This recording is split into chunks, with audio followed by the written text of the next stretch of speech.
I can't remember the last time that a card shook up the community in the way that this card does.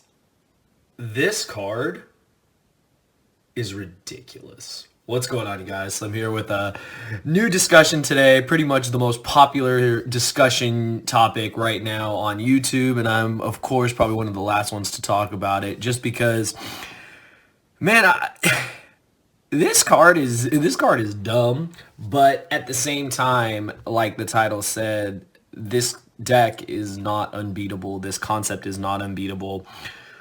But I gotta say, Konami, what the hell were you thinking when you printed this card? Of course, you guys, we were talking about Mystic Mine and all the shenanigans it brings with it. I'm gonna talk about just like the basic stuff about it. I'm going to talk about the only like decent applications I've actually seen with it because I have actually seen some people who are not playing degenerate decks with it. They're actually trying it out as an option in decks like Sky Striker and stuff like that. And people are, I think like Konami in their head thought, oh, the players will use this in decks and they'll kind of use it like to, for like decks where they only put like maybe one monster up, if that, or, something like that, and just kind of try to play a 1v1 game. If you guys remember, the last time we had that, to my knowledge, was when Boojins were around, and it was Kaiser Coliseum, Yamato, Protect the Yamato, Infinite, Invincible Yamato, Crane You to Death game. Yeah, it was super annoying. But this card goes beyond Kaiser Coliseum because it negates monster effects. Like, and you can't attack. Like, that's so ridiculous. You lose your battle phase. You lose your ability to even use anything. Hand traps, monsters, stuff engrave. It just doesn't matter. Like, it's so ridiculous. Now, I know I posted in the community tab. I thought this card was overhyped, and a part of me still does believe that.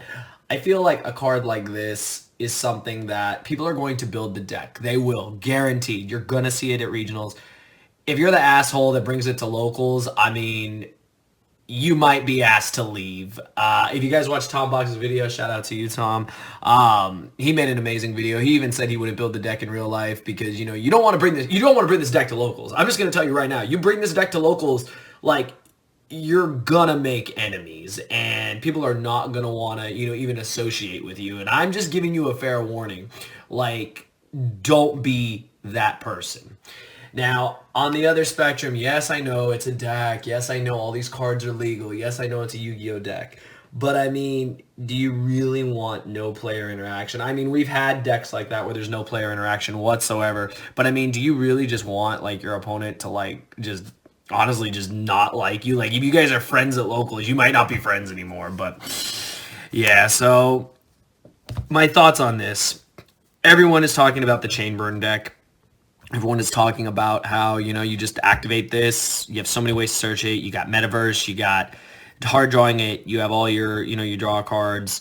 You have Trap Trick if you're playing that. Yeah, you have so many ways to get to this. I think someone said it's like 14 ways to get to this or something like that. I don't remember what the numbers were. But yeah, I mean, this concept is pretty crazy. I think like a lot of people have been expecting like, oh man, what's going to happen when this card finally comes out? Well, lo and behold, some crazy stuff is going to happen. And not only that, if you are playing the burn deck, you have all your draw cards, you have your dualities, you have your card of demise, you have your pot of pot of indulgence now, which is crazy too.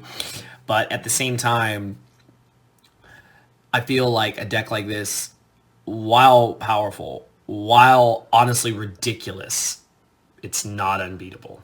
It's not unbeatable at all. And the thing I'll say, if you guys have noticed a trend, those of you that have gone to YCSs and main events like I have, a lot of these decks, a lot of these FTKs, these OTKs, these your opponent can't play decks, they don't really do that well. Now, I know the Danger FTK and all that has had success here and there, but it was because no one knew about it. No one knew about it in the YCS in Europe when I think it was some of the people from E-Man Games, and we had what was it? It got second place at one of the YCSs, all that stuff. We're playing, that Cannon Soldier loop. A lot of people didn't know about it. A lot of people didn't know how it worked, and Firewall was a hell of a card. And the thing is that This topic has been so, I guess the word is oversaturated. I'm pretty sure everyone knows about it, unless you've been sleeping under a rock. And yeah, that's the whole thing. Is when something like that happens, I feel like the deck loses its power, it loses its surprise factor, it loses its ability to really just kind of just take the field and take the room by storm. Now, one thing I'll say with this deck compared to like previous burn strategies like chain burn, previous stall strategies like final countdown back in the day, all those decks, they would do something. They would possibly make day two. They would possibly make top cut. But the majority of the people playing it did not get that far. And the reason why they didn't get that far is because back row decks are always going to be back row decks. They're always going to lose to the same things that all back row decks lose to. Take, for example, True Draco, Altergeist, Subterrace. Take all those decks. They're playing a bunch of back row. If you have back row removal, cards like Denko, cards like stuff like that, it hurts them. I'm not going to say you're guaranteed to win every time you get to those cards, you see those cards, but yeah, you're in a much better position. The difference with this is that this takes away monster effects. So one thing I can say is that Pankratops has lost its value against this deck. That Pankratops literally does nothing. Do not side Pankratops against this deck. In my head, I was trying to put together a list of like the cards you would use, and I always put Pankratops with back row stuff. And then I thought again, I'm like, don't be dumb. This is a monster effect. You can't use monster effects. So, yeah, you're not able to do anything with that. But there is a ton of cards that you can use, and I feel that that is the reason why. As powerful as this card and this deck and this concept will be, it is not unbeatable whatsoever. And I feel like some of the best cards, of course, if you watch Tom Box's video, again, I'm referencing it because I think it was one of the best videos out so far on how to beat, how to beat this deck. It's pretty much the same stuff. You guys already know. Twin Twister, MST, Cosmic Cyclone, Galaxy Cyclone, any kind of form of spell and trap removal. Eradicator, Epidemic Virus, if your deck can support it, is very nice because you just, flip it, call spells or whatever. I mean, I think, like, everyone's saying call traps, and I mean, you can play through their traps, and, like, that's the whole thing is they use a bunch of draw cards. If you call spells and they don't say those draw cards, all they got is burn cards. What are they going to do? Even if they have 5 burn cards, if they can't put game on board, their field is gone. They can't replenish their hand unless they have Balance of Judgment, and then you just kill them. So I think Eradicator is actually pretty nice if your deck can support it. Denko is obviously really, really solid. The thing is, with Mystic Mind on the board, you summon Denko into the back row. You have to find a way to get rid of this still. So you actually have to go over and beyond maybe just one form of spell and trap removal, or spell and trap, I guess, stunnage, as I call it, because I look at cards like Light Stage and I look at cards like Denko as spell and trap stunnage, if you want to call it. And what I like about that is, yeah, you can go Denko into the back row and then MST the field, Twin Twister the field, whatever. And, then they lose so much. And then you just pressure them because Denko doesn't let them set any more cards. So they'll never get to the metaverse. If they terraforming or whatever, they get to the field. Like, if you have ways to counter that, you want to just be able to kill them before they do it. There's a lot of really good cards that have been mentioned, a lot of really good things. I mean, I don't know if I'd go as far as to play cards like Royal Decree or Jinzo or Spell Cancel. These are also some options. For Sky Strikers, they have, Afterburners. So I mean, that's a thing, but you have to pop your own monster and then pop the fields. I mean, that's the thing. And they do actually do side. I don't think they do side counters to your counter, which is normal in side decking, so they do have the ability to do that. They side cards like Dark Bride, they side cards like Solemn Judgment, all these things, just to say no to your thing. And of course, there's also Red Reboot. Again, with Red Reboot, I'm scared of ever citing that card against this deck because you have to guarantee that when you flip that Red Reboot and you pay half your life, that you end the game that turn. And even then, that doesn't negate this. That doesn't take this off the board. So while Red Reboot seems good in theory, I actually don't like that card at all against this deck unless you can, again, guarantee that you're killing them that turn.